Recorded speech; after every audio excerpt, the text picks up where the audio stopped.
दोस्तों, अपने hard and cash को आप कहाँ रखते हो? बैंक में। क्यों? ताकि वो सेफ रहे। लेकिन सच तो यह है कि बैंक में पड़ा आपका पैसा बिल्कुल सेफ नहीं। सोचिए, हमारे देश में इन्फ्लेशन रेट क्या है? करीब 9%। और आपके सेविंग अकाउंट का इंटरेस्ट रेट 3 से 4%।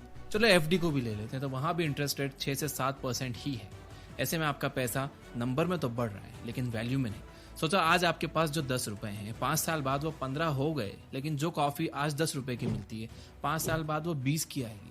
तो आपके पैसे 10 के 15 तो हुए, लेकिन आप मार्केट में अब उससे कॉफी नहीं ले सकते क्योंकि उसकी वैल्यू गिर गई। यानी अगर आपके बैंक अकाउंट में रखे पैसे समय के साथ इंटरेस्ट रेट के कारण नंबर में थोड़े बढ़ भी रहे हैं, तो भी वो बढ़ती महंगाई को मात नहीं दे पाएंगे। यानी कुल मिलाकर आपका फ्यूचर इनसिक्योर ही रहेगा।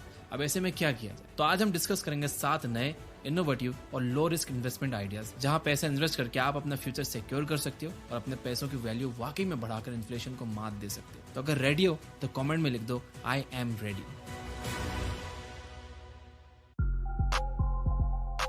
तो पहला है इन्वेस्टमेंट इन प्रेशियस मेटल।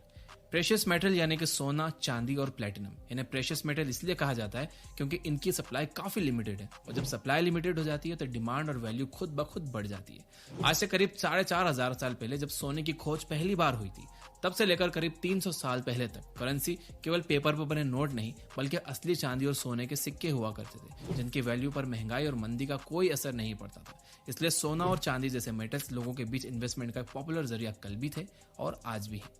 अगर हम एनुअल वैल्यू ऑफ इन्वेस्टमेंट के हिसाब से देखें तो गोल्ड रियल एस्टेट के बाद सेकंड नंबर पर सबसे प्रॉफिटेबल और लो रिस्क कमोडिटी है। और अगर आप पिछले 10 सालों में रिटर्न देखें तो गोल्ड ने स्टॉक मार्केट जितने अच्छे रिटर्न ही दिए हैं। जो सोना आज से 10 साल पहले 18-19 हजार रुपए तोला था, आज वो 60 से 62 हजार रुपए हो गया। और कई मार्केट प्रिडिक्टर्स आने वाले सालों में इसे और भी ऊपर जाने की बात कर रहे हैं। ऐसे में गोल्ड आपके पास इन्वेस्टमेंट का एक बहुत अच्छा ऑप्शन है। केवल गोल्ड ही नहीं, बल्कि चांदी और प्लेटिनम के दाम भी हर साल आसमान छू रहे हैं, जो इन्हें इन्वेस्टमेंट का एक अच्छा जरिया बनाते हैं। तो इन मेटल्स में इन्वेस्ट कैसे करें? पहला तरीका, जो मेरा भी फेवरेट है, वो ये कि आप फिजिकल गोल्ड लेकर रख लो। फिजिकल गोल्ड 2 फॉर्म में अवेलेबल है, गोल्ड कॉइन्स और बुलियंस, यानी गोल्ड के बिस्किट्स। रॉबर्ट कियोसाकी कहते हैं कि गोल्ड खुदा की करेंसी है।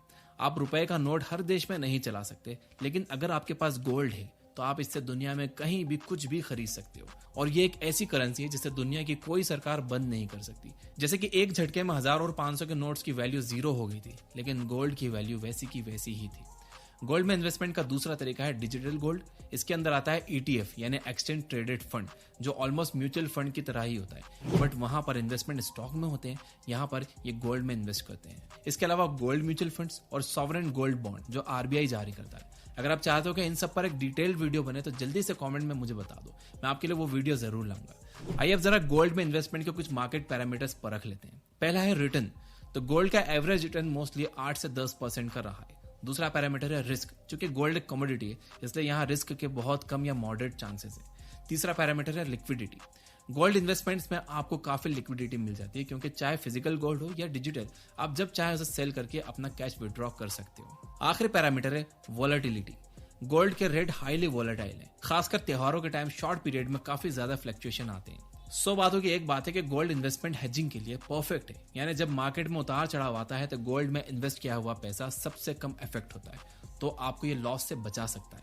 इस वीडियो का सेकंड पॉइंट है investment in industrial commodities and raw material. Gold के अलावा कई और मेटल जैसे कि कॉपर, कोबाल्ट और एल्यूमिनियम भी बड़े काम के होते हैं। बहुत से इंडस्ट्रियल प्रोडक्ट्स में इनका बड़ा इंपॉर्टेंट